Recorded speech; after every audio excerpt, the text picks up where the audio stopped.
Best is all you can do. If you tried your best, it doesn't matter what happens. It doesn't matter if you lose if you tried your best. Most people have heard that before.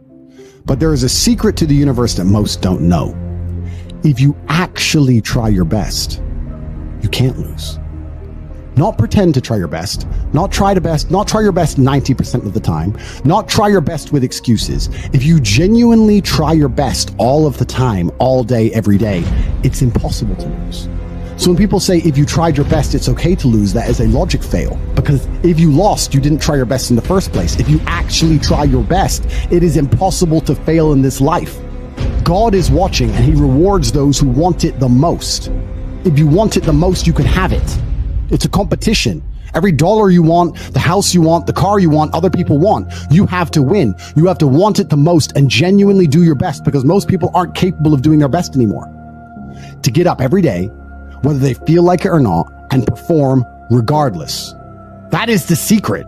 You cannot fail if you try your best. So if you don't have the car you want, the woman you want, the relationship you want, the friends you want, the house you want, you haven't been trying your best. Because I guarantee you, the second you do, you'll have all of it. I believe there's only 3 reasons people are not rich. One of 3 reasons. They're either stupid, arrogant, or lazy. Stupid is actually the smallest category. People think, oh, you know, there's a lot of stupid people. There are, but I know a lot of stupid people with a lot of money, right? There's so much money in the world. To be too stupid to generate money, I think is less than 5% of the population. We're genuinely too dumb to ever make a good wage. Then you have arrogant and lazy, and these are the 2 most common. Lazy because people just, oh, you know, but I need time to myself. Oh, you know, but it's the evening. Or, you know, it's hyper competitive. There are people who do not need times to themselves. There's an Indian in Islam, or there's a guy in Islamabad who'll do your job online for $3 an hour and he doesn't sleep.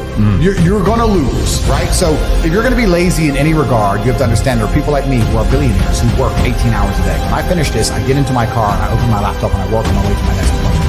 Work all night till the day I go. When I go to sleep, I close my laptop and I'm asleep a minute later. I work. That's all I do. Lazy is a big problem because people go, oh, but I just want to relax. If you just want to relax, that's fine. But you're competing against people who just don't want to relax, and you're going to lose. And the last, and I'd say that's around, a lot of people have that element to them. A lot of people are lazy. That's about 50% of people. But the main reason people are not rich is because they are arrogant. If you were to take somebody who says, I'm doing my best, I'm really trying, and you were to get an exact schedule of their last week and find all the times they've wasted time, you'd say, look, you've wasted time. You know what's actually amazing? Most of those people are not even self-reflective enough to go, you're right, I'm not trying my best. You know what they'd say?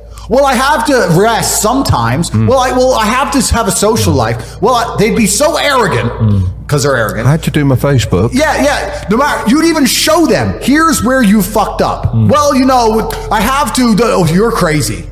And then they go back to being a loser. A lazy person thinks he's working too hard, and a successful person thinks he isn't working hard enough. And we're doing 20 times the work they are. And we're like, oh, I could have done more, could have done this. Oh, I missed that today, can't miss that again. Oh, I should have taken that call. I should have flown there. I should have. That's, you know, we have guilt about it. They don't give a solitary fuck. And even if you pointed it out to them, they'd sit there and go, oh yeah, and they'd make some excuse for it.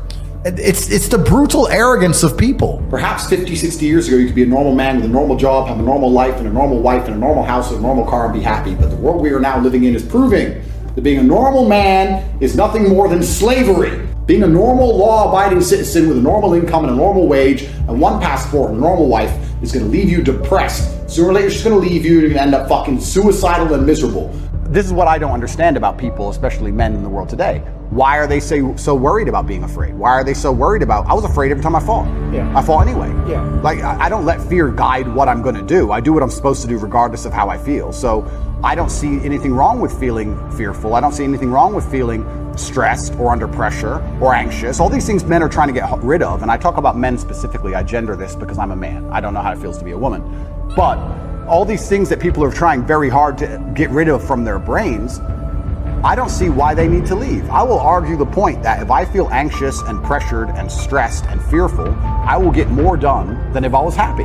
I think if I was happy, I'd just be hedonistic and just wasting my time. I think that you get a whole bunch done with these negative connotations and negative emotions, and I think that life is suffering and pain, and you're here to go through it, and that sooner you get used to the taste, the more successful you're going to be. I have no interest in trying to change the flavor, my friend. The flavor of life is pain, and I will eat all of it. And it doesn't matter if they put me back in jail or not. I'm not sitting there going, how can I be happy in jail? I will sit in jail and say, yes, this sucks. It's supposed to suck. Yes, I'm not enjoying this. Yes, I'm anxious and paranoid. And yes, that guy might stab me. And yes, I can't sleep and I miss my family. And this is what's supposed to happen to me. And this is how I become the best man I can possibly be. And I'm going to succeed regardless.